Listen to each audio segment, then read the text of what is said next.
informasi lain terkait sidang kasus penganiayaan terhadap David Ozora yang dilakukan oleh Mario Dandi dan Shane Lucas digelar pada Selasa siang di Pengadilan Jakarta Selatan. Jaksa mendakwa Mario Dandi dengan pasal penganiayaan berat.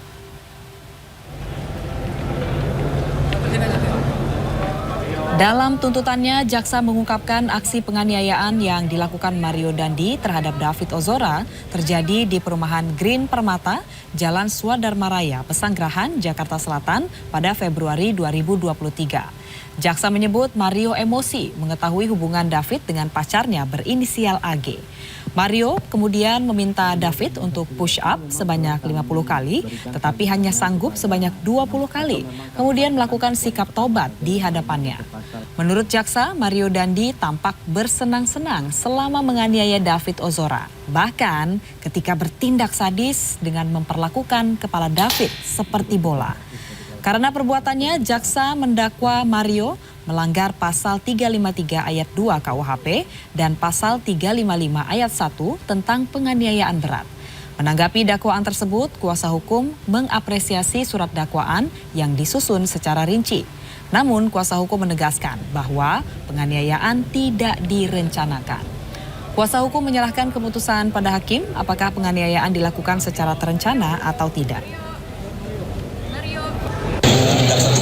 Perencanaan atau enggak. Ya, cuman pada intinya kami menyatakan bahwa yang terjadi itu sudah disampaikan secara detail, ya. Tinggal nanti hakim lah yang akan memutuskan ini perencanaan atau enggak. Cuman pandangan kami ada hal-hal yang memang sangat krusial yang bisa membedakan mana penganiayaan yang berencana mana yang Sementara itu usai sidang, ayah David Ozora, Jonathan Latumahina, menceritakan kondisi anaknya yang masih belum pulih. Akibat penganiayaan, kondisi kognitif maupun motorik David belum sempurna, sehingga masih membutuhkan bantuan orang lain yang menjaganya selama 24 jam. Ayah David pun geram, ada pihak yang menganggap peristiwa ini sebagai penganiayaan ringan. Ada trauma yang cukup dalam di otak bagian luar sebelah kiri. Hal tersebut mempengaruhi pusat keseimbangan dari David. Itu yang motorik. Sedangkan yang kognitif, anak saya sampai saat ini belum tahu warna. Nggak bisa bedain ini warna apa, warna merah, biru, hitam. Kemudian yang motorik juga sampai detik ini anak saya belum bisa mandi sendiri. Jadi kita ada home care sampai saat ini, perawat yang 24 jam di rumah. Kemudian belum bisa memakai celana sendiri, artinya dia membungkuk gini, dia belum bisa. Pasti jatuh. Dan efek terberatnya kemarin sampai dipasang pen di kakinya. Jadi kalau ada yang bilang bahwa ini bukan penganiayaan berat, maka saya akan melawan.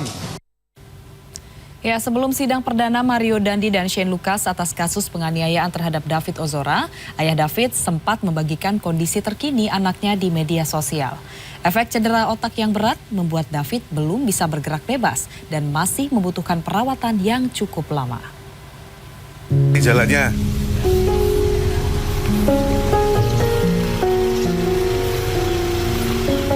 Video berdurasi 18 detik yang dibagikan oleh Jonathan Latumahina di media sosial menunjukkan David yang sudah bisa berjalan lebih jauh di lingkungan rumahnya. Ayah David menuliskan bahwa efek cedera otak berat yang dialami anaknya membuat daya tahan tubuh David saat berjalan belum bisa lebih dari 6 menit, bahkan David berulang kali jatuh karena masih belum seimbang dan trauma berat. David sempat dilarikan ke rumah sakit karena tulang kakinya retak akibat terjatuh saat latihan berjalan. Setelah keluar dari rumah sakit pada bulan April lalu, David yang masih berusia 17 tahun ini terus mendapatkan perawatan dan kontrol rutin ke rumah sakit. Kondisinya pun berangsur membaik walaupun terapi yang dijalankan membutuhkan waktu yang panjang. Bulan Mei lalu, David mulai kembali bersekolah.